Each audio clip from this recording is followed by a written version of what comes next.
Sa isang liblib na baryo sa paanan ng kabundukan ng San Del Mar, matatagpuan ang isang maliit at payak na kubo na yari sa kawayan at pawid. Doon nakatira si Roque, isang mahirap na magsasaka, ngunit kilala ng iilan bilang may busilak at mabuting puso. Siya ang tipong handang tumulong kahit halos wala na ring maibulsa sa sariling kumakalam na sikmura. Lumaki si Roque sa hirap. Bata pa lamang ay ulila na siya sa ama, at ang kanyang inang si Aling Pining ay pumanaw noong siya'y 18 taong gulang pa lamang dahil sa sakit. Mula noon, mag-isa niyang ipinagpatuloy ang pagsasaka sa maliit na lupang minana niya. Isang lupang halos bundok ang batuhan at hindi kanais-nais tamnan. Ngunit kahit ganoon, hindi siya tumigil. Naniniwala siya na kapag may tiyaga, may nilaga, at sa bawat pagsikat ng araw, lagi siyang may pag-asa. Ngunit hindi lahat sa baryo ay may kagustuhang makita siyang umunlad. Maraming nang mamaliit at mapanghusga sa kanya. Ang ilan pa nga ay tinutukso siyang pobreng walang mararating. Pinakamasama sa mga ito ay ang mag-asawang sina Kapitana Salud at ang asawa nitong si Mang Crispin, ang pinakamayamang pamilya sa kanilang bayan. Si Kapitana Salud, bagamat hindi na opisyal na nakaupo bilang kapitana, ay nananatiling makapangyarihan at kinatatakutan. Siya ang may pinakamalawak na lupain, maraming tauhan at labis na pagmamataas. Samantalang si Mang Crispin naman ay masalita, mapang-api at laging naghahanap ng pagkakataong maliitin si Roque. "Roque, bakit hindi mo na lang ipagbili sa amin ang lupang yan?" tanong ni Mang Crispin noon habang nakataas ang kilay. "Wala ka namang napapala riyan. Bato, putik at damo ang tinatanim mo. Hindi kaya yaman dyan?" Ngunit laging may magalang na sagot si Roque. "Salamat po sa alok, Mang Crispin. Pero ito na lang po ang tanging alaala ng magulang ko. Hanggat nabubuhay ako, ipagpapatuloy ko ang pagsasaka rito." At dahil doon, mas lalo lamang siyang kinukutya. Isang dapit hapon, matapos ang mahabang araw ng pag-aararo ng lupa, naglakad si Roque patungong ilog upang magpahinga at maglinis.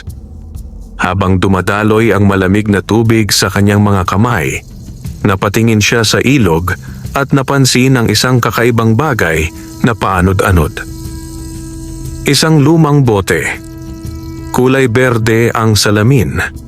Tila may ukit na sinaunang mga simbolo sa paligid.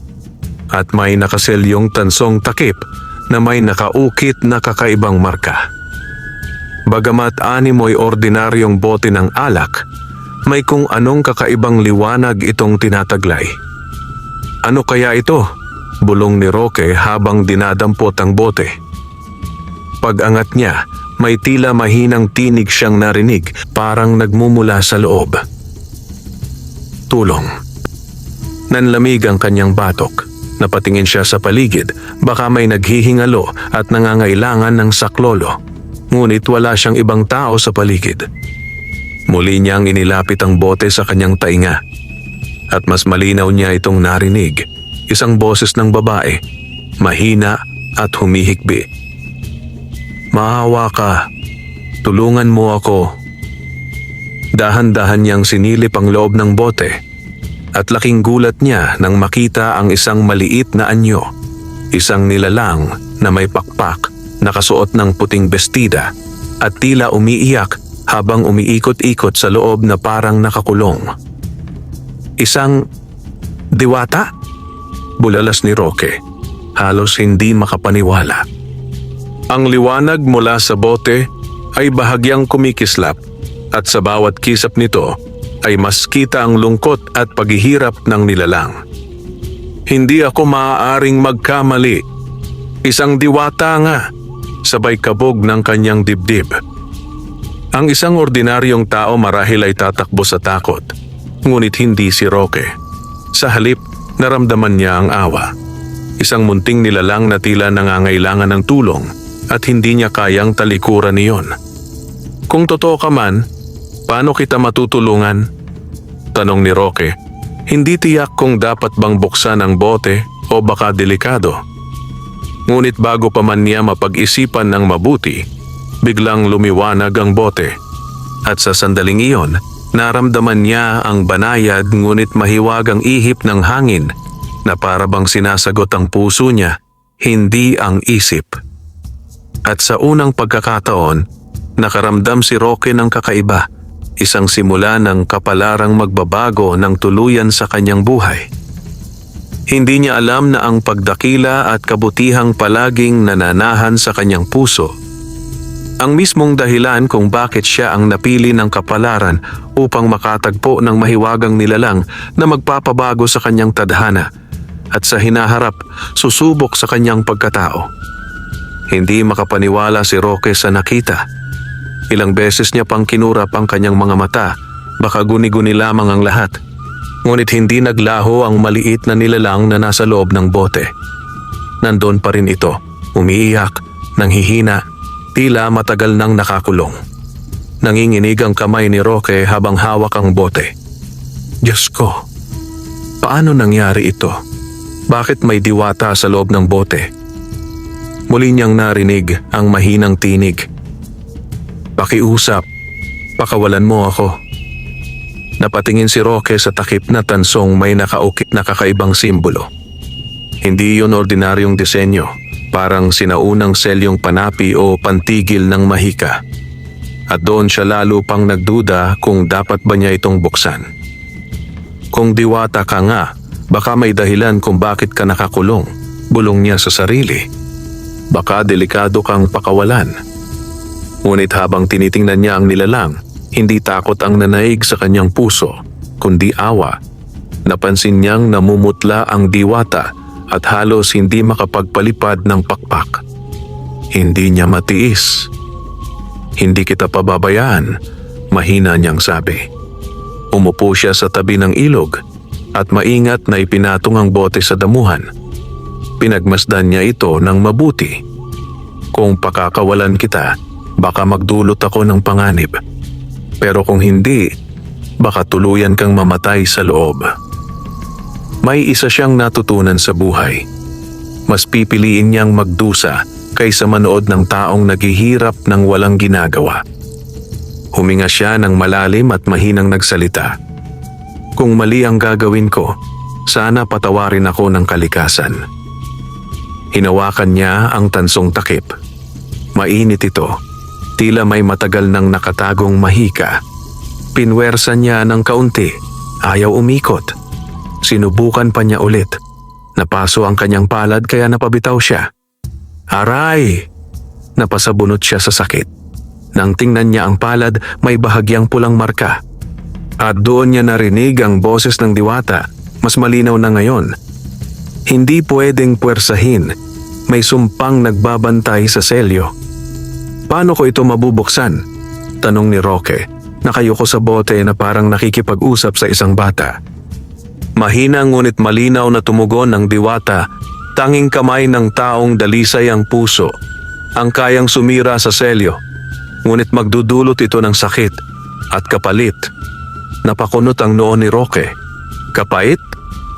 Anong kapalit?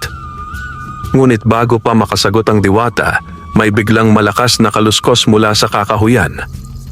Napalingon si Roque. Tumayo siya agad, akala niya ay may mabangis na hayop. Ilang sandali, may lumabas mula sa mga dahon. Mga batang lalaki na kilala sa baryo bilang mga pasaway at mga asar. Uy!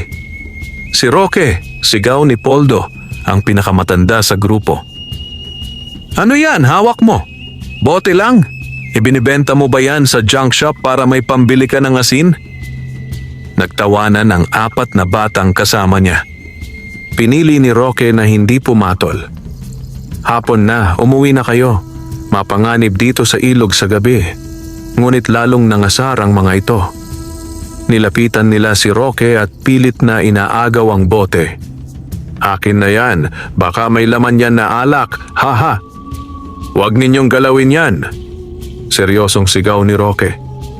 Ngunit huli na. Isa sa mga bata ang nakahablot sa bote. "Huy, ibalik mo!" Sigaw ni Roque, ngunit sa pagpupumilit ng bata ay nabitawan niya ito. Bumagsak ang bote! Parang bumagal ang oras. Habang nalalaglag, nagliwanag ang bote at bago pa tumama sa lupa ay nahawakan niyon ni Roque. Salo niya gamit ang parehong palad. Isang matingkad na liwanag ang kumalat mula rito. "Roque!" Sigaw ng isa sa mga bata, sabay takbuhan sila na parang nakakita ng multo. Naiwan si Roque, hawak ang umiilaw na bote. Ngunit imbes na mapaso, naramdaman niya ang mainit ngunit nakakagaan na enerhiya sa kanyang palad, hindi tulad kanina na masakit. Dahan-dahan niyang inikot ang tansong takip. Sa pagkakataong ito, umiikot na ito para bang kusa ng nagpapabukas. Sa sandaling matanggal ang takip, biglang umalpas ang liwanag mula sa loob. Parang napakaraming alitap-tap na lumipad sa paligid, umiikot sa hangin na parang sayaw ng kalayaan. At mula rito, lumabas ang diwata. Unti-unting lumaki ang anyo mula sa kasing laki ng daliri ng tao hanggang halos kasing taas ng bisig. Nakaputing bestida, may kumikislap na pakpak at may korona ng mga bulaklak sa ulo. Napakaganda niya, ngunit halatang nanghihina.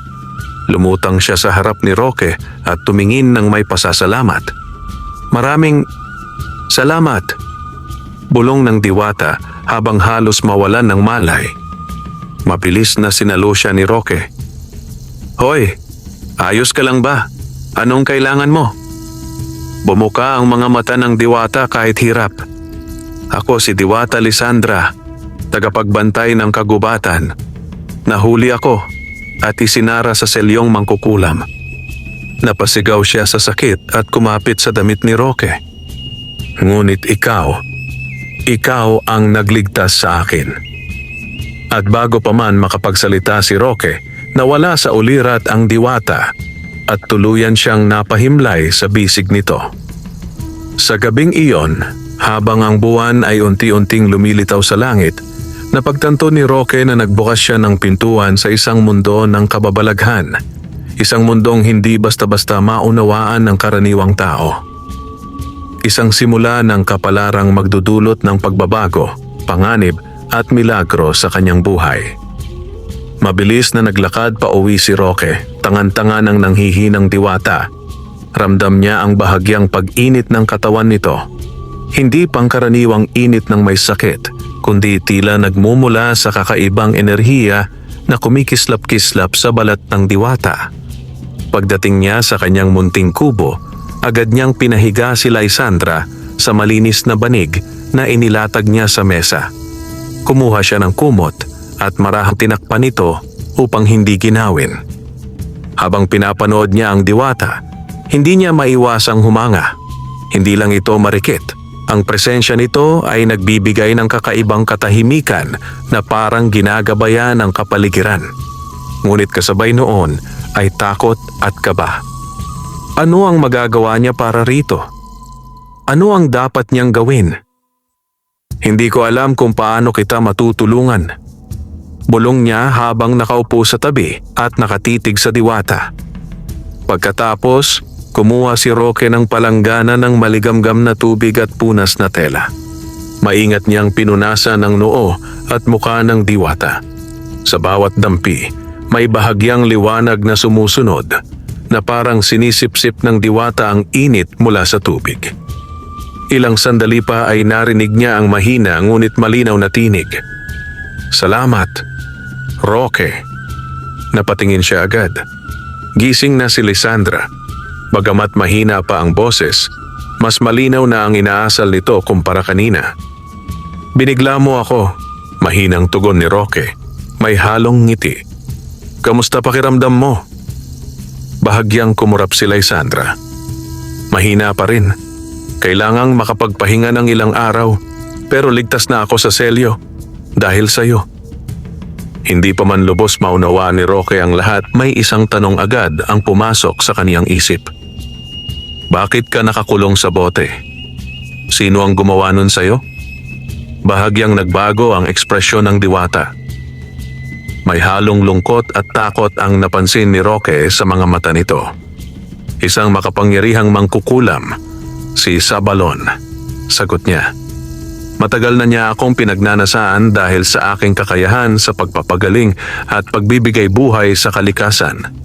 Gusto niya akong gamitin upang palakasin ang kanyang itim na mahika. Kaya ako'y kanyang inuna at sinilo sa patibong. Tumigil siya, huminga ng malalim bago nagpatuloy. Kung hindi dahil sa iyo, baka tuluyan na akong naglaho. Napayuko si Roque.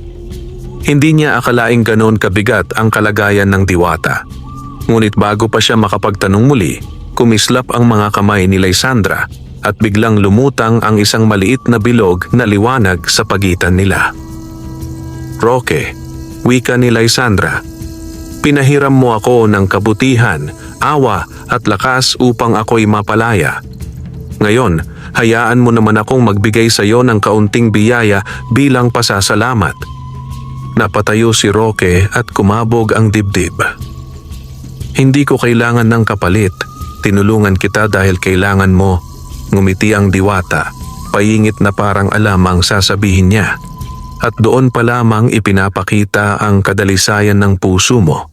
Kaya ikaw ang napili.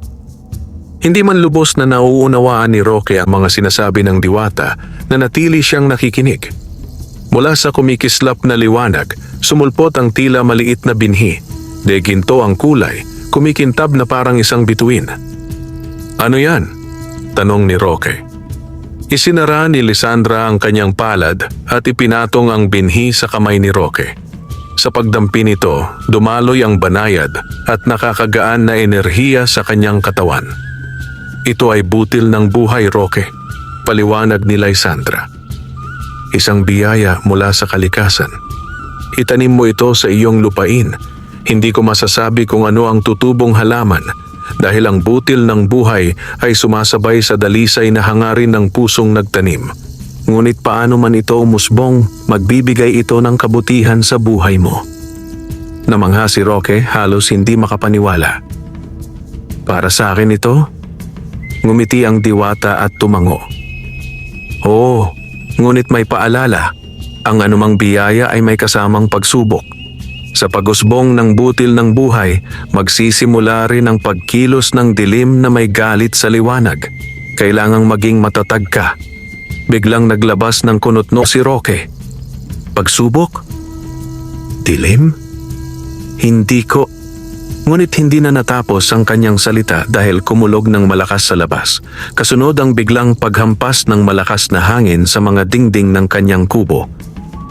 Parehong napalingon ang diwata at si Roque. Parang biglang nagbago ang panahon. Bulong niya.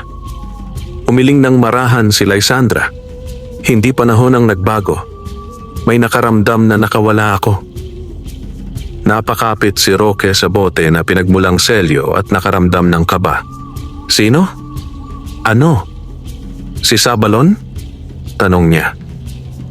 Mahina, ngunit seryosong tumango si Lysandra. Hindi pa siya agad makararating. Ngunit nagsimula na ang paggalaw ng kanyang mga anino. Humigpit ang hawak ni Roque sa binhi. Hindi pa man tuluyang nakakahinga ang diwata. Heto na't may panganib ng nagbabadya. At taong gaya niya na sanay lang sa tahimik na pagsasaka. Paano niya haharapin ang mundong puno ng mahika at panganib? Ngunit isang bahagi ng puso niya ang nagsabing, kung nagawa niyang magligtas ng isang nilalang, kaya din niyang protektahan ito. At doon buo ang unang pangako ni Roque. Hindi bilang magsasakang api, kundi bilang tagapangalaga sa isang diwata na pinagkatiwalaan siya. Kinabukasan, bago pa sumikat ng lubusan ng araw, nagising si Roque na may bagong sigla at kakaibang pakiramdam. Parang magaan ang kanyang katawan at tila may panibagong lakas na dumadaloy sa kanya. Agad niyang naalala ang butil ng buhay na ibinigay ni Lysandra. Pagbangon niya, napansin niyang mahimbing pa ring natutulog ang diwata sa banig. Bagamat maliit ang katawan ni Lysandra, may bahagyang liwanag na nakabalot sa kanya, tila isang proteksyong nagbibigay inis sa paligid. Hayaan ko muna siyang magpahinga. Mahina niyang sambit bago dahan-dahang lumabas ng kubo. Sa labas ay malamig pa ang simoy ng hangin. Ang hamog sa mga dahon ay kumikislap at tila mas sariwa ang kapaligiran kaysa karaniwan. Parang nagbago ang paligid matapos dumating ang diwata. Ang mga ibon ay mas masigla ang huni at ang lupa ay tila humihinga ng mas malaya. Lumakad si Roque papunta sa gitna ng kanyang barong-barong na bukirin. Doon, sa pinakamatigas at pinakabaog na bahagi ng lupa, lumuhod siya. Kahit saan ko itanim, Lysandra ang nagsabi, kung dalisay ang puso, tutubo ito. Bulong niya sa sarili. Hinukay niya ang lupa gamit ang kanyang kamay lamang. Hindi niya alam kung bakit, ngunit sa paghukay, tila lumalambot ang lupa sa bawat dampi ng kanyang palad. Hindi na ito kasing tigas ng dati. Ipinatong niya ang gintong butil at sa sandaling dumikit ito sa lupa, kumislap ito sandali bago tuluyang natakpan ng lupang ibinalik ni Roque. Pagkatapos ay tumayo siya at nagdasal ng tahimik. Kung anuman ang biyayang ipinagkaloob, sana makatulong hindi lang sa akin, kundi sa kapwa. Pag-uwi niya sa kubo, nadatnan niyang gising na si Lysandra, nakaupo sa gilid ng banig at nakatingin sa maliit niyang tahanan. May banayad ng ngiti sa labi ng diwata. Magandang umaga, bati ni Lysandra. Nararamdaman ko ang mabuting enerhiya mula sa labas. Itinanim mo na ang butil. Tumango si Roque. Oo, itinanim ko. Hindi ko alam kung tama ang lugar pero iyon ang pinakabaog at mahirap palaguin. Kung doon may tutubo, totoong ang himala. Isang mabuting puso ang nagtanim. Sigurado akong nakarating ang dasal mo sa lupa. Tugon ng diwata at bahagyang tumingala na parang may nararamdaman sa hangin. Pagsapit ng hapon, matapos ang ilang gawain sa bukid at sa kubo, napagpasyahan ni Roque na tingnan ang lugar kung saan niya itinanim ang butil. Inasahan niyang wala pang makikitang pagbabago dahil hindi pa man lumilipas ng isang araw. Ngunit nang makarating siya roon, nanlaki ang mga mata niya. Sa ibabaw ng lupa, may munting usbong na kulay ginto ang dulo ng dahon at ang tangkay ay may bahagyang liwanag na tila sinag ng araw. Hindi maaari agad? Bulong ni Roque, halos mabitawan ang hawak na tabo. Dumating si Lysandra, lumulutang at nakasunod sa kanya. Ngumiti ito nang makita ang usbong. Tugon yan ng kalikasan sa hangarin mo, paliwanag niya. Hindi ito ordinaryong halaman. Bawat bahagi ng punlang ito ay may daladalang kabutihan. Habang nakatingin silang dalawa, may biglang umihip na hangin. At kasabay nito ay tila kumanta ang mga dahon at damo sa paligid, isang himig na parang bulong ng kagubatan. Ngunit hindi nagtagal, may dumating na panauhin, hindi inaasahan at may dala na namang pangungutya. Aba, Roque! Napalingon sila. Nakita nila si Kapitana Salud sakay ng karwaheng hinihila ng 2 kabayo kasama ang 2 tauhan. Sa likuran niya, nakatungo si Mang Crispin habang kinakagat ang nganga. Balita ko may bago ka na namang kaeeklatan dito, mataray na sabi ng kapitana habang bumababa ng karwahe na parang reyna ng banyera. Nagtaka si Roque. Anong balita po iyon, kapitana? Na may kung ano raw na ilaw kagabi mula sa lupa mo. Akala tuloy ng mga tao may multo ka rito o may ginagawang kababalaghan. Singit ni Mang Crispin. Ngumisi ang kapitana. Pinapayuhan kitang huwag gumawa ng kung anumang kalokohan na pwedeng ikatakot ng mga tao. At baka isipin pa nila na dapat ka nang palayasin dito. Tahimik lamang si Roque. Hindi niya alam kung dapat bang sagutin o palampasin ang pangungutya. Napansin ng kapitana ang munting usbong at ano naman niyang itinanim mo dito. Inirapan niya ang maliit na halaman na tila walang kwenta. Isang butil po, Sinusubukan ko lang pong palaguin. Magalang na tugon ni Roque. Ha? Sa klaseng lupang to? Binaling niya ang tingin sa tauhan. Narinig mo yon? Sa batuhan nagtatanim. Nagtawanan ang dalawang tauhan. Hindi kumibo si Roque. Ngunit ang mga salitang iyon, kung dati makakasakit sa kanya, ngayon ay tila wala ng bigat dahil may alam siyang hindi alam ng iba. Si Lysandra naman ay nagtagong mabilis, naging kasing laki ng bubuyog upang hindi makita. Pag-alis ng kapitana, tumingin si Roque sa usbong at mahina itong hinawakan. Hindi ko sila kailangang patunayan. Kung totoo kang biyaya, panahon na lang ang magsasalita. Sa gilid niya, lumutang pabalik si Lysandra sa normal na laki at ngumiti. Magbunga man o hindi, pinatunayan mo na sa sarili mo na ang kabutihan mo ay hindi nakadepende sa papuri o pagkilala ng iba. Iyan ang tunay na lakas mo. Napatingin si Roque sa punla. At doon niya naramdaman ang simula ng isang himala na magpapabago hindi lang sa lupang iyon, kundi sa buong baryo ng San Del Mar. Makalipas ang 3 araw mula nang itanim ni Roque ang gintong butil, hindi pa rin niya mapigilan ang pagbisita sa punla tuwing umaga. Sa bawat pagdaan ng araw, mapapansin ang kakaibang paglaki nito. Mas mabilis kaysa sa karaniwang halaman. Ang dating maliit na usbong ay ngayon ay halos isang dangkal na ang taas at ang mga dahon nito ay kumikislap tuwing tinatamaan ng sikat ng araw, tila hinahalikan ng gintong sinag. Habang pinagmamasdan niya ito, lumapit sa kanya si Lysandra na mas malakas na kaysa noong unang gabi niya sa kubo. Malapit nang lumakas ang enerhiya nito, sabi ni Lysandra habang hinahaplos ang dahon ng punla. At kapag nagsimula itong mamukadkad, magsisimula na ring dumating ang mga atraksyon, kabutihan man o kasamaan. Napaisip si Roque. Hindi ko pa rin lubusang naiintindihan. Bakit sa akin napunta ang butil? Bakit hindi sa tao na may kapangyarihan o impluensya? Tumingin ang diwata ng diretso kay Roque, may lalim ang mga mata.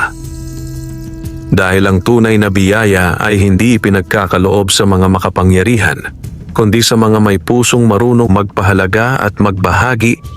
Tahimik si Roque, ngunit sa loob niya ay may init na kumikirot, parang hinahanda siya sa higit pa kaysa kaya niyang isipin.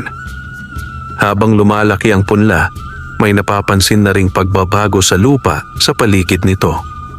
Ang dating tuyot at basag-basag na lupa ay unti-unting nagiging malambot at makulay, at ang mga damong karaniwang nanunuyo ay naging malago at matingkadang berde. Isang umaga, habang nagwawalis ng bakuran si Roque, napahinto siya sa nakita. Ang ilan sa mga gulay na itinanim niya sa ibang parte ng lupa na karaniwang hirap lumago dahil mahina ang lupa ay nagkaroon ng napakagandang kondisyon. Ang talong na dati isa lang ang bunga sa buong isang linggo ay mayroon ng mahigit 4 at ang mga kamote ay tila doble ang laki kaysa dati. Hindi maaaring nagkataon lang ito, bulong ni Roque. Hindi nga, sagot ni Lysandra na napadapo sa isang malusog na dahon.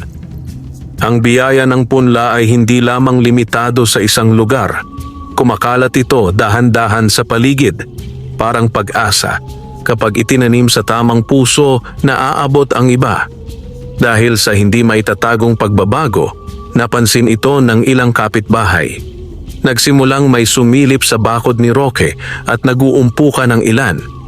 Aba, ang laki ng talong ni Roque ngayon bulong ni Aling Miding na laging tsismosa. Hindi kaya gumagamit yan ng ipinagbabawal sa lupa? Baka binudburan ng kung ano, sagot naman ni Aling Sion, kunot noo. At syempre, dumating ang munting problema sa porma ng taong ayaw na ayaw makitang umaangat si Roque, si Poldo, ang batang ng agaw ng bote noon, kasama ang ilan pang kabataang kulang sa gabay. Sigurado akong may ginagawa yang kakaiba.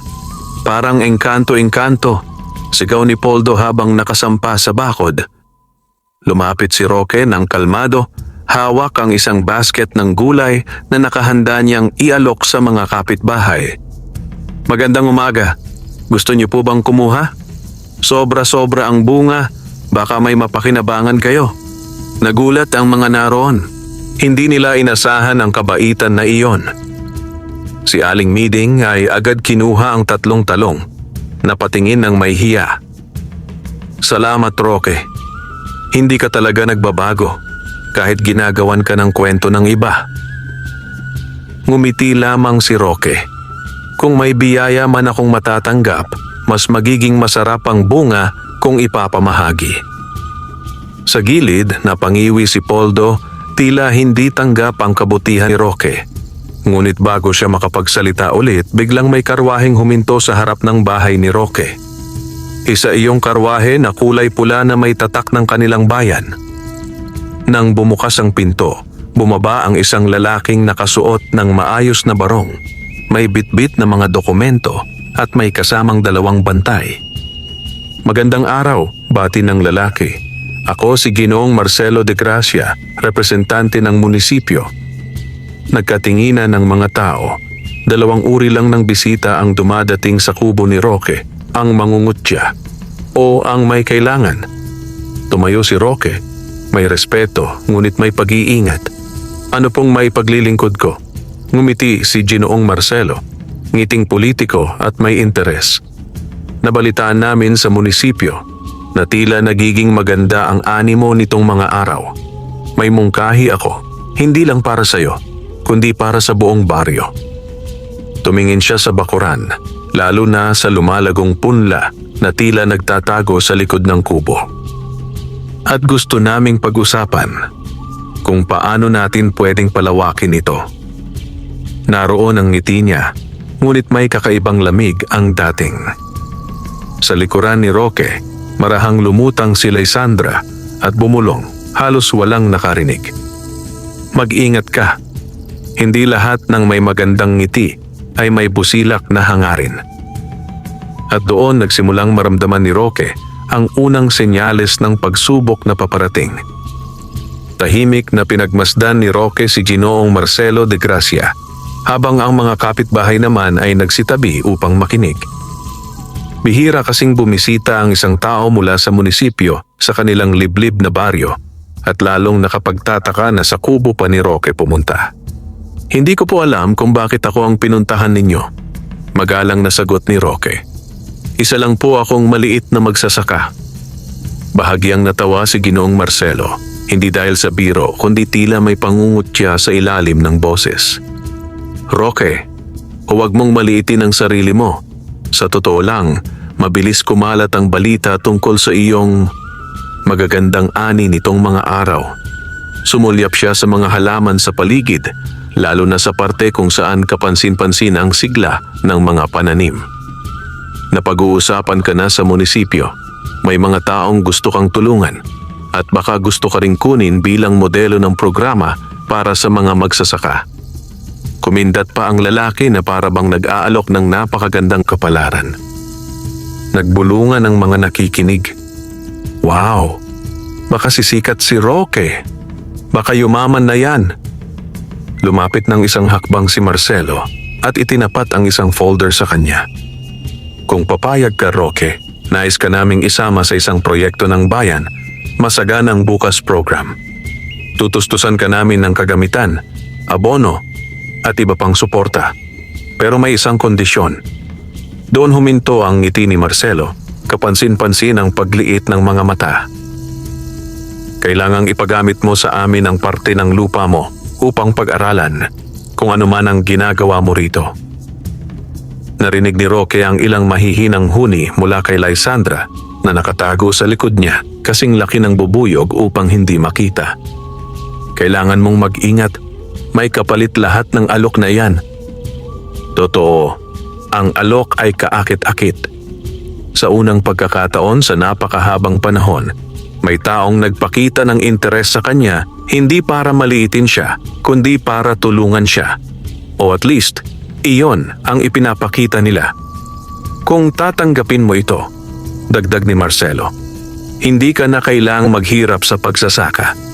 Bibigyan ka namin ng mga bagong kagamitan, patubig, makina, at pati ang bahay mo ay maaari naming ipaayos. Nagtatalo ang isip ni Roque. Pag-asa ba ito o bitag? Tumingin siya sa mga kapitbahay. May ilang nakangiti, may ilan namang may pag-aalinlangan. Tumingin ulit siya kay Marcelo. At kung tatanggi ako? Biglang nag-iba ang ekspresyon ng lalaki. Ang ngiti ay nawala at napalitan ng malamig na tingin. Naku Roque, bakit ka naman tatanggi? Sinasabi ko sa'yo, bihira ang pagkakataong ganito kung tatanggi ka. Pinaikot niya ang folder. Baka masabing wala kang pakialam sa ikauunlad ng baryo at ayaw mo rin ang tulong na ibinibigay ng munisipyo. Alam mo naman, madaling kumalat ang maling balita. Isang magalang ngunit may banta. Hindi kumibo si Roque. Ramdam niya ang tensyon, pati ang mapanuring mata ng mga kapitbahay. Ngunit bago pa siya makasagot, biglang may bumulong sa hangin. Hindi mula sa tao, kundi mula sa hangin ng kalikasan. Roque. Mahinang tinig ni Lysandra na siya lamang ang nakaririnig. Ang tunay na biyaya ay hindi ipinagpapalit sa kapangyarihan. Ang sino mang may balak kontrolin ang lupa ay hindi karapat-dapat magmay-ari nito. Huminga ng malalim si Roque. Tiningnan niya si Marcelo ng diretsahan. Nagpapasalamat ako sa alok ninyo. Magalang ang tono niya. Pero hindi ko po maibibigay ang lupang ito. Ito po ang tanging alaala ng aking mga magulang. Kung may pagunlad man dito, hayaan niyong magsimula muna sa maliit, sa sarili kong kakayahan. Umamba si Marcelo, parang hindi makapaniwala. Sigurado ka? Hindi mo kami tinatanggihan? Tinatanggihan ko po ang kondisyon. Putol ni Roque, may tapang ngunit hindi mayabang. Pero hindi ko tinatanggihan ang pag-unlad. Handa po akong makinig sa anumang programa na hindi nangangailangan na kunin ang lupa ko. Tahimik ang paligid, lahat nakatutok. Saglit na napatitig si Marcelo, parang sinusukat si Roque. Pagkatapos, ngumiti siyang muli, ngiting pilit. Kung ganoon, Roque, babalikan na lamang kita kapag handa ka ng makipagtulungan ng buo. Tumalikod siya, sumakay ng karwahe, at umalis na may halong pagkadismaya at pagtataka. Habang tumataas ang alikabok sa daan, nagbuntong hininga si Roque. Roque! Pulong ni Lysandra, unti-unting bumalik sa normal na anyo. Maraming hindi tumatanggi sa ganoong alok, ngunit pinili mong manatiling tapat sa puso mo. Yan ang tunay na kayamanan. Tumango si Roque. Kung ang pag-unlad ay may kapalit na pagsuko ng sarili, hindi iyon pag-unlad. Ngumiti si Lysandra. Ngunit maghanda ka. Sa pagtanggi mo, maaaring may mga mata ng nagmamasid, hindi lang mula sa munisipyo. Mabigat ang hangin na dumampi sa kanila, tila paalala na ang susunod na pagsubok ay paparating na. At sa malayo, sa ilalim ng lilim ng kakahuyan, may isang pares ng matang mapanlinlang ang nakamasid sa kubo, may ngising mapanganib. Ang anino ni Sabalon, ang mangkukulam, ay nagsisimula ng gumalaw. Kinagabihan, matapos ang tensyong dala ng pagbisita ni Ginoong Marcelo, maagang nagsara ng pinto si Roque.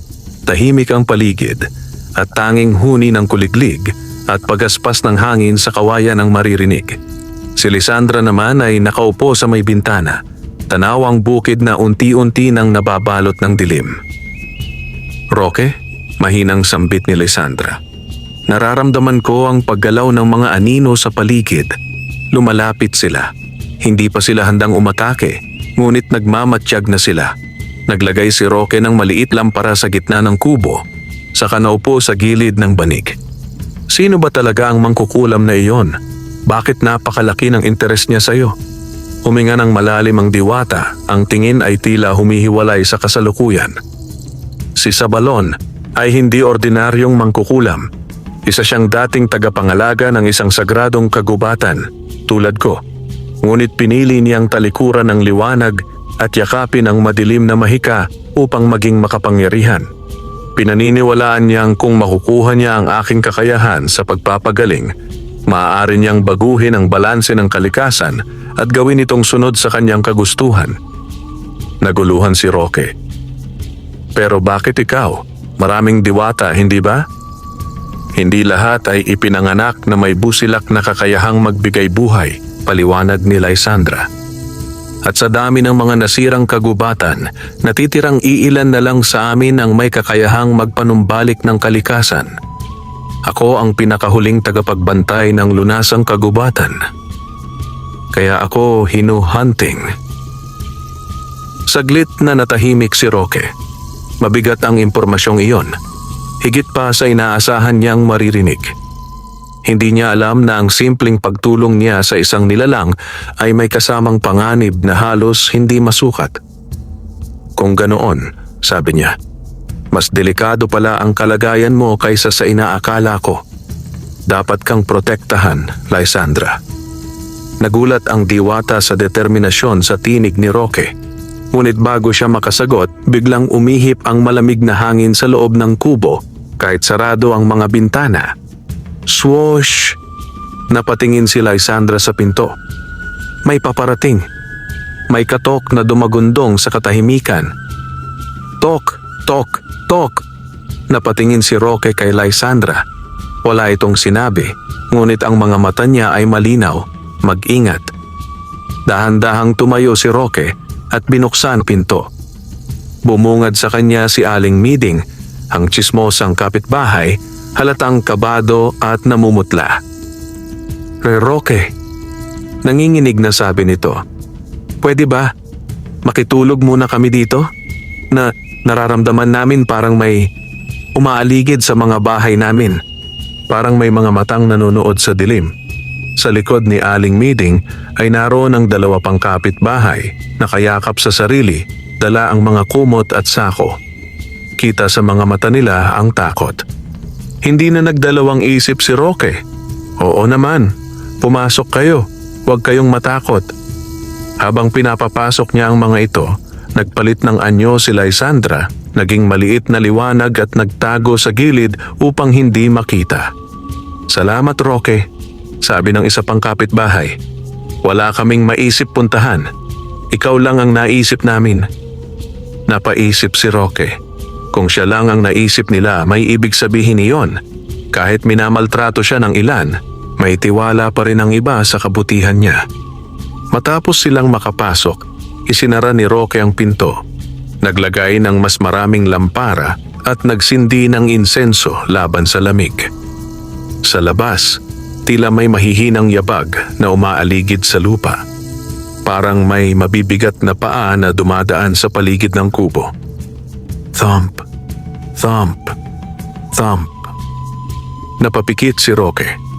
Kahit siya ay kinikilabutan, ngunit hindi niya pinakita ang takot. Mula sa maliit na bintana, marahang sumilip si Lysandra. Sa labas, sa lilim ng mga puno, may itinim na malausok na nilalang na gumagalaw.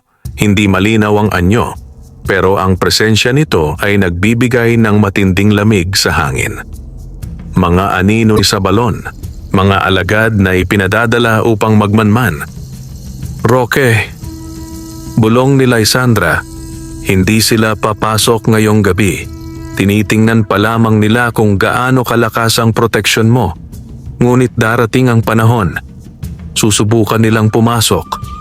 Kailangan nating paghandaan iyon. Tumingin si Roque sa mga natutulog na kapitbahay sa sahig. Bagsak sa pagod at takot. Sa sandaling iyon, may kumislap na bagong determinasyon sa kanyang puso. Hindi ko hahayaang may mapahamak, mariing sambit niya. Kung ang pagligtas ko sa iyo ang nagdala ng panganib, ako ang dapat unang humarap dito. Nagulat si Lysandra sa sinabi niya. May paghanga sa kanyang mga mata. Hindi lahat ng tao, Roque, kahit may mabuting puso, ay may tapang na harapin ang dilim. Ikaw, kakaiba ka. Ngunit si Roque ay napatingin sa kanyang kamay, tila may hinahanap. Kakaiba ba? Bulong niya sa sarili. O baka sinusubukan lang akong maging matapang dahil wala nang ibang gagawa? At bago sila makatulog, isang mahina ngunit kakaibang tunog ang nagmula sa lupa sa labas. Parang may halamang mabilis na umuunlad. Lumingon si Lysandra at kumunot ang noo. Nagsisimula na ang rurok ng pagbabago ng punla. Kapag namulaklak iyon, magbabago ang takbo ng tadhana mo. At sa labas, sa liwanag ng buwan, ang punla ay unti-unting nagkaroon ng puting usbong sa gitna, senyales ng nalalapit nitong pamumulaklak. At kasabay niyon, lalong naglalapit ang panganib. Kinabukasan, bago pa sumikat ang araw, nagising si Roque sa tila banayad na musika mula sa labas. Hindi iyon karaniwang huni ng ibon o kaluskos ng dahon. Ito'y parang mahinang awit ng hangin na may dalang kapayapaan. Maingat siyang tumayo upang hindi magising ang mga kapitbahay na natulog sa sahig ng kubo. Pagbukas niya ng pinto, nanlaki ang kanyang mga mata. Ang punlang itinanim niya ay ngayon ay halos 3 talampakan na ang taas. Ang mga dahon nito ay malaginto ang gilid, parang sinulid ng araw, at ang gitna nito ay nagbukas ng isang napakaliwanag na puting bulaklak, kumikislap na tila sinag ng buwan at araw na pinagsama. Hindi niya napigilang mapalapit. Napakagandang tanawin. Para siyang nakatingin sa isang milagro na bihira kahit sa mga kwento. Ilang sandali pa, lumabas si Lysandra mula sa kubo, nakalutang ng banayad. Huminto siya sa tabi ni Roque at napangiti habang nakatanaw sa bulaklak. Ang bulaklak ng liwanag, mahinang sambit ng diwata. Hindi ko inakalang mamumulaklak ito ng ganito kabilis. Ibig sabihin, napakalinis ng hangarin mo nang itinanim mo ito. Napalingon si Roque. Ano ang ibig sabihin ng pamumulaklak nito? Tumingin si Lysandra sa bulaklak ng may paghanga at bigat. Ang pamumulaklak na ito ang unang tanda ng pagising ng biyaya. Ipagkakaloob nito ang unang kapangyarihang kailangan mo upang harapin ang dilim. Ngunit tandaan, bawat biyaya ay sinusundan ng pagsubok. Habang pinagmamasdan nila ang bulaklak, biglang bumukas ito ng mas malawak at mula sa gitna ay lumabas ang munting butil, bilog, kumikislap at may kulay ginto. Dahan-dahan itong bumaba patungo sa kamay ni Roque. Tanggapin mo, wika ni Lysandra, dahil ikaw ang pinili ng kalikasan. Pagdampi nito sa palad ni Roque, naramdaman niya ang malakas na enerhiya na dumaloy sa kanyang katawan. Hindi masakit, ngunit nakakapanibago, nakapagbibigay ng lakas at tapang. Ano ito? Tanong niya. Ramdam ang kakaibang init sa dibdib. Butil ng liwanag, tugon ni Lysandra. Kapag itinanim mo ito, maaari kang magpalago ng isang halaman na kayang magpagaling. Hindi lamang ng lupa, kundi pati ng tao. Napabuntong hininga si Roque sa kababalaghan. Ngunit bago pa niya maramdaman ang ganap na tuwa, isang malakas na sigaw ang gumising sa buong baryo. Tulungan ninyo ako. Agad na nagkatinginan sina Roque at Lysandra at mabilis na tumakbo palabas si Roque. Sa may gilid ng daan, nakita niya si Mang Cardo, ang magsasakang kapitbahay na kilala sa pagiging masungit at madamot. Halos kumapang ito sa putikan, hawak ang kanyang mga binti na may itim na marka, parang paso ngunit may hugis ng kamay. Anino, may aninong humawak sa akin sa bukirin, nanginginig na sigaw ni Mang Cardo. Hindi ako makalakad. Nagtipo ng mga tao. Nagsisigawan ang ilan, nag-iiyakan ang iba. May multo, may sumpa. Inaatake na tayo. Lumapit si Roque at tinignan ang sugat. Hindi iyon ordinaryong paso. Tila marka ng salamangka, gawa ng anino ni Sabalon. Hindi ito gawa ng hayop o tao, bulong niya. Biglang lumitaw si Lysandra sa tabi niya. Hindi na nagkukubli.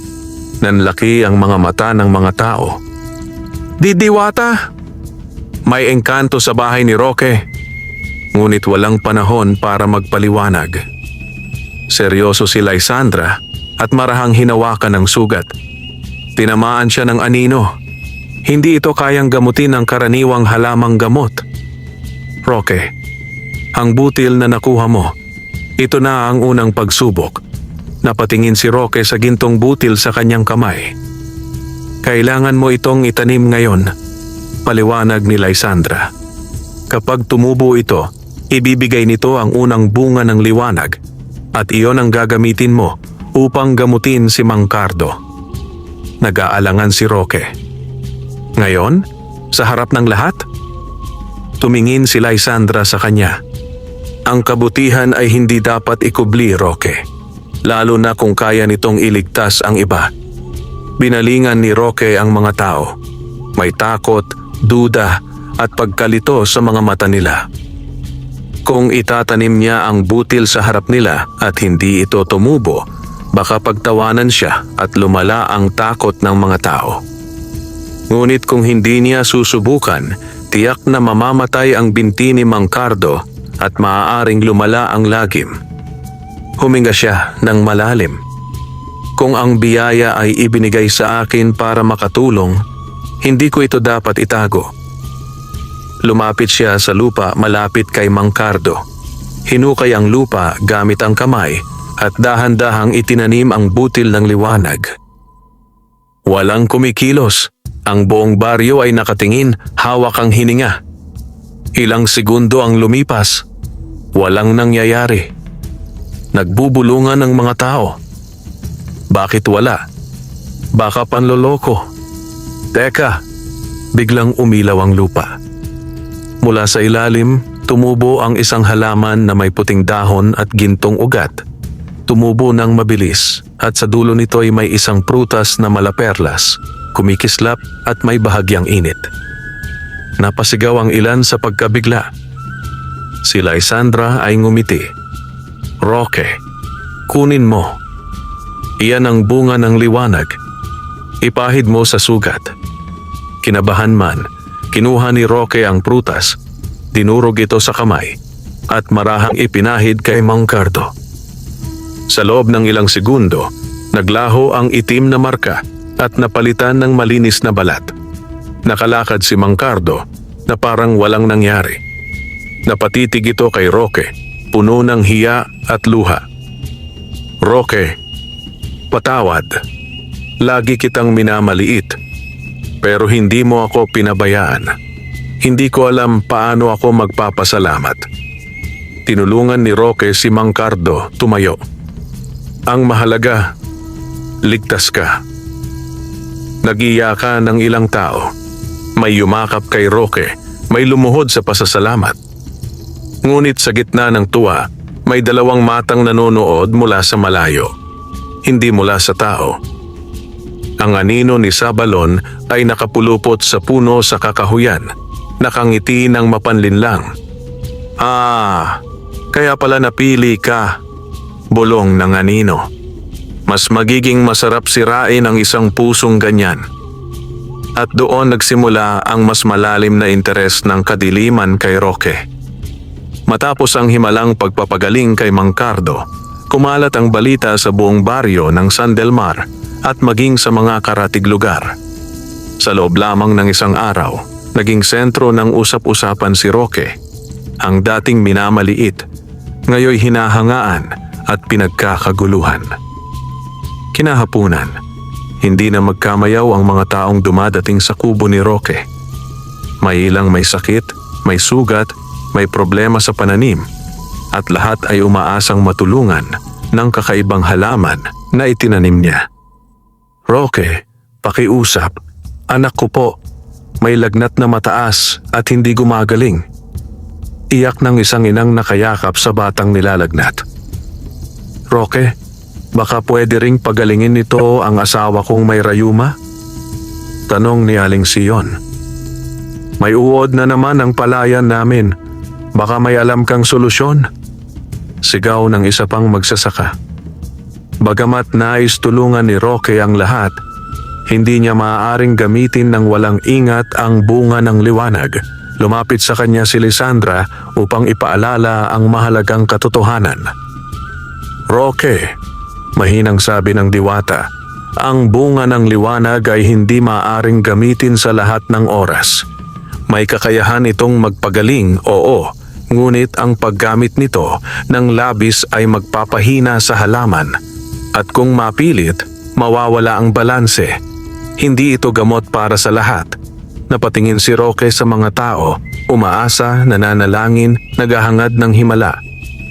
Paano ko sila tatanggihan? Bulong niya kay Lysandra. Hinawakan ng diwata ang kanyang braso at tumingin ng diretso sa kanyang mga mata. Roque, ang kabutihan mo ang dahilan kung bakit ka napili. Ngunit tandaan, ang kabutihan na walang hangganan ay nagiging kapahamakan. Kailangang may takda, may pagpili at may tama. Malalim na sumimsim si Roque ng hangin. Alam niyang tama ang diwata. Kaya't sa halip na gamutin agad ang lahat, nagsalita siya sa mga tao ng may kababaang loob. Makinig po kayo, panimula niya. Hindi ko man kayang pagalingin ang lahat ngayon.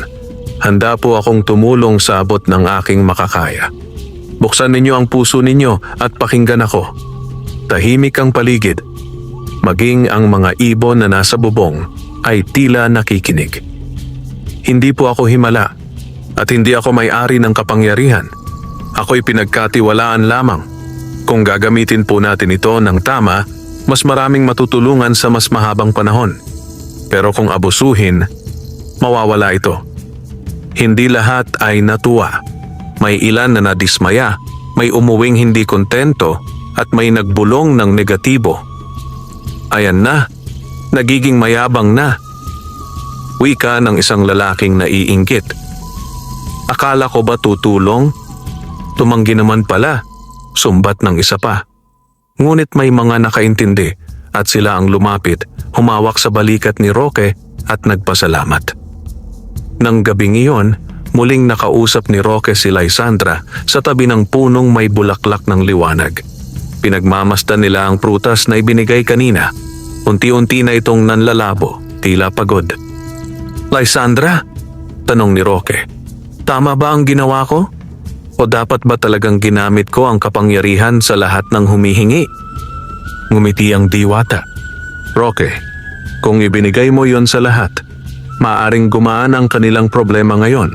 Ngunit bukas, kapag nawala ang halaman, mas malaki ang kanilang magiging paghihirap. At ikaw ang sisisihin. Napayuko si Roque. Totoo iyon. Roque, patuloy ni Lysandra, simula pa lang ito. Ang bunga ng liwanag ay unang biyaya lamang. Mayroon pang kasunod na 2 biyaya, ngunit mas mabibigat ang kapalit at pagsubok. At ang kadiliman, lalo ring lalakas sa bawat biyayang matatanggap mo. Inangat ni Roque ang tingin, nagtataka. 2 pa? Bakit ako? Dahil ikaw ang napili ng kapalaran, tugon ni Lysandra. Ngunit hindi dahil kailangan mo ng kapangyarihan, kundi dahil marunong kang magmahal. At ang pagmamahal ang tanging sandata na hindi kayang tapatan ng kadiliman. Bago pa siya makasagot, biglang kumidlat sa kalangitan kahit wala namang ulan. Kasunod ang pag-alon ng hangin na may dalang mabigat na enerhiya. Napatingala ang diwata, nanlalamig ang tinig. Roque, hindi iyon ordinaryong bagyo. Dumarating na ang unang galaw ni Sabalon. Kinabukasan, nagulantang ang buong bayan ng San Del Mar. Sa may bukirin, isang itim na ulap ang unti-unting bumabalot sa mga pananim ng ilang magsasaka. Ang mga halaman ay mabilis na nalalanta. Ang mga ugat ay nagiging marupok. At ang lupay parang binabalutan ng anino.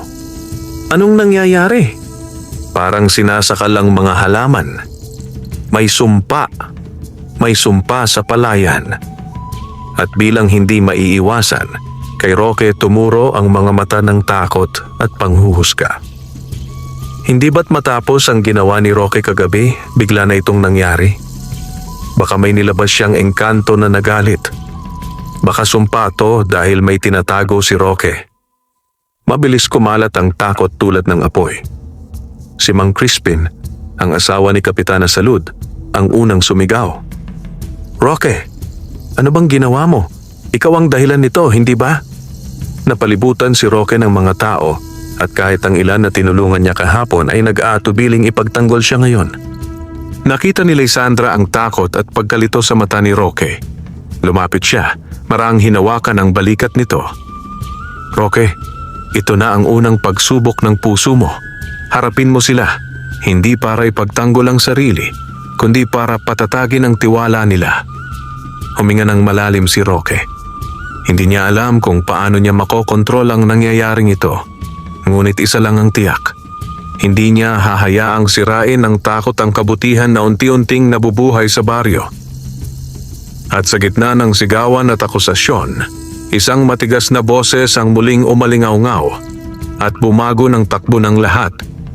"Roque, sa munisipyo ka sasama. Ngayon din." Si Ginoong Marcelo, kasama ang ilang tanod, ay muling dumating. Ngayon ay hindi na may dalang alok, kundi may utos. Ang gulo ay narito na, at ang tunay na laban ay malapit nang magsimula. Mabigat ang tensyon sa paligid nang sapilitang iharap si Roque sa harap ng mga tanod at ni Ginoong Marcelo. Ang mga kapitbahay, na kahapon lamang ay nagpapasalamat sa kanya, ngayon ay nahahati.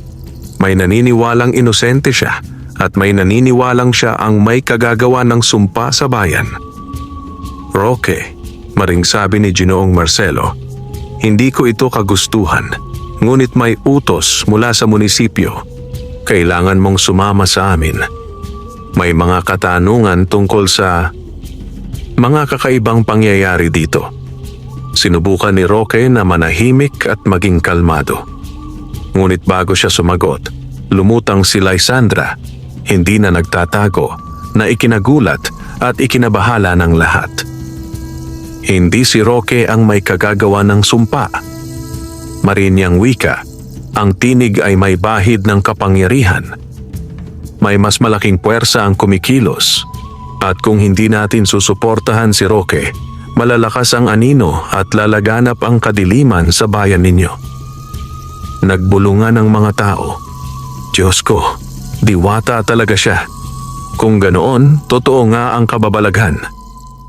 Ngunit si Ginoong Marcelo ay hindi nagpakita ng takot.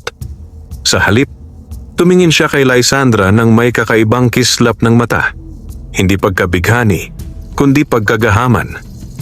"Kahit anong paliwanag mo," tugon ni Marcelo, "kailangan pa rin itong imbestigahan. Hindi kami papayag na may salamang kasabayan na hindi kontrolado, nasusubaybayan." Narinig ni Roque ang bahagyang pagkadulas sa sinabi ni Marcelo. Kontrolado. Doon niya tuluyang naunawaan ang tunay na motibo, hindi pagtulong, kundi pag-angkin sa kapangyarihan. Pumagit na si Roque, iniangat ang kamay. "Kung kailangan ninyo akong kausapin, sasama ako, pero hindi upang ipagtanggol ang sarili. Sasama ako upang ipakita na wala akong ginagawang masama. Kung ganoon," sagot ni Marcelo, "sumama ka sa amin." Ngunit ilang hakbang pa lamang sila, biglang umuga ang lupa. Dugdug dugdug dug. Nagsigawan ang mga tao. May mga nadapa. May tumakbong pabalik sa bahay. Mula sa hangin, umalingaw-ngaw ang isang malalim, nakakatakot na tinig. "Roque." Halos mabingi ang lahat sa lakas ng tinig na iyon. Hindi ito tinig ng tao. Nang huminto ang paguga, biglang lumamig ang hangin. Ang kalangitan ay tila nagdilim kahit tanghali. Ang hangin ay may dalang amoy ng sinunog na kahoy at nabubulok na dahon. Tumingala ang lahat. Sa may hangganan ng kakahuyan, may itim na ulap na unti-unting nag-iipon, paikot, parang ipu-ipong nagbabalak bumagsak sa bayan. Mula sa ulap ay lumabas ang isang anino, mahaba, nakakabalot ng usok na parang buhay. Hindi pa malinaw ang katawan nito, ngunit ang presensya pa lamang ay sapat na upang manginig ang mga tuhod ng sinuman. Si Lysandra ang unang nagsalita. Sa balon, biglang humampas ang isang bugso ng itim na hangin mula sa ulap papunta sa bayan. "Lumayo kay Roque!" Sigaw ni Sabalon, ang tinig ay parang may dagundong ng kulog. Maraming pananim ang nalanta sa isang iglap.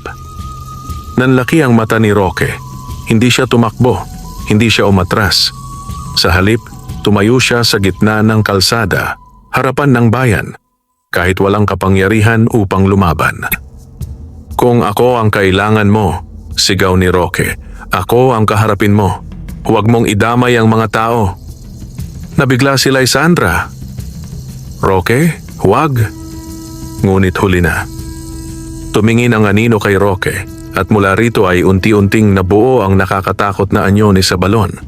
Matangkad, may mahabang balabal na gawa sa itim na usok, ang mga matay pulang-pula at lumalagablab. "Napakatapang mo, magsasaka," wika ni Sabalon, may ngising mapanglait. "Pero hindi tapang ang kailangan ko sa iyo, kundi pagsunod." Itinaas ni Sabalon ang kamay at isang itim na enerhiya ang tumama sa lupa sa harapan ni Roque. Nabiyak ang lupa at ang mga anino ay kumalat sa paligid, parang mga ahas na gumagapang papalapit. Tumingin si Roque kay Lysandra. "Ano ang dapat kong gawin?" "Ang butil ng liwanag na tinanggap mo, gamitin mo ang lakas nito." Sagot ng diwata, inilagay ang kamay sa dibdib niya. "Roque, maniwala ka. Ikaw ay pinili, hindi dahil sa lakas mo, kundi dahil sa puso mo." Hinawakan ni Roque ang lugar kung saan niya itinago ang enerhiya ng butil ng liwanag. Sa sandaling iyon, muling nagbalik sa alaala niya ang bawat kabutihang ginawa, bawat tao na tinulungan niya. Sumiklab ang isang puting liwanag mula sa kanyang puso. Hindi apoy, hindi espada, kundi banal na enerhiya ng kabutihan. Nagulat maging si Sabalon. "Hindi maaari. Hindi pa dapat ngayon." Inilapit ni Roque ang kamay sa lupa at mula sa liwanag ay tumubo ang isang pabilog na harang na puting liwanag na bumalot sa buong bayan. Nang subukan ng mga anino ni Sabalon na tumawid, sila'y naglaho. Napasigaw si Sabalon sa galit. Ang tinig ay yumanig sa paligid. "Hindi mo ako mapipigilan ng matagal, Roque. Babalik ako. At sa susunod, hindi na ako papatay ng paunti-unti, kundi lilipulin ko ang buong bayan mo." At sa isang iglap, nagsabog siya ng itim na usok at naglaho sa kawalan. Unti-unting umangat ang liwanag na harang at ang kalangitan ay bumalik sa normal. Ang mga tao ay natigilan, walang makapagsalita. Maraming naluluha sa takot at pagkamangha sa naganap. Lumapit si Mang Crispin, nanginginig at nahihiya. "Roque, patawad. Nagkamali kami. Lahat kami. Pinagdudahan ka pa namin." Sinundan siya ng marami pang kapitbahay. Nagsusumamo ng tawad, nagpapasalamat, umiiyak. Ngunit ngumiti lamang si Roque, pagod ngunit payapa. "Hindi ko kailangan ng awa o papuri. Ang kailangan natin ay pagkakaisa dahil babalik siya. At kapag bumalik siya, hindi na ako pwedeng mag-isa." Tumingin siya kay Lysandra. "At kung lalabanan natin si Sabalon, kailangan nating protektahan ang lupang ito, ang biyayang ibinigay at ang isa't isa." Tumango si Lysandra, may matatag na ngiti. "At sa susunod na yugto, Roque, hindi lamang ang biyaya ang lalago, kundi pati ang iyong kapalaran." Habang ang baryo ay nagtipon sa paligid nila, may iisang damdamin ang nabuo, pag-asa. Ngunit sa malayo, sa tuktok ng bundok, nakamasid si Sabalon at may kasama ng 2 nilalang sa kanyang tabi, mga makapangyarihang alagad na handang sumalakay sa tamang panahon. Nakangiti siya. Maghanda ka, Roque. Ang unang yugto ay tapos na. Sa susunod, hindi na puso mo lang ang susubukan ko, kundi ang kaluluwa mo. At nagsimula ang tunay na digmaan ng liwanag at dilim. Wakas.